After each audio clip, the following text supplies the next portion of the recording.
3 Hebrew men, Shadrach, Meshach, and Abednego,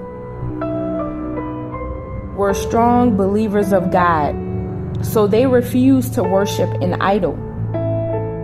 Because of their decision, they were locked into the fiery furnace. The king ordered that the heat from the furnace be turned up 7 times hotter than usual.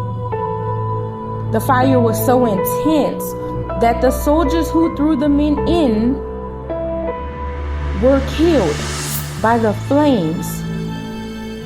But let me tell you about Shadrach, Meshach, and Abednego. They were not alone. God stepped in. Because God protected these men, they walked out with no burns and no injuries. The power of God is real. A lot of times, God is working behind the scenes in our lives, and we are protected from things seen and unseen. This is your girl, Patrice.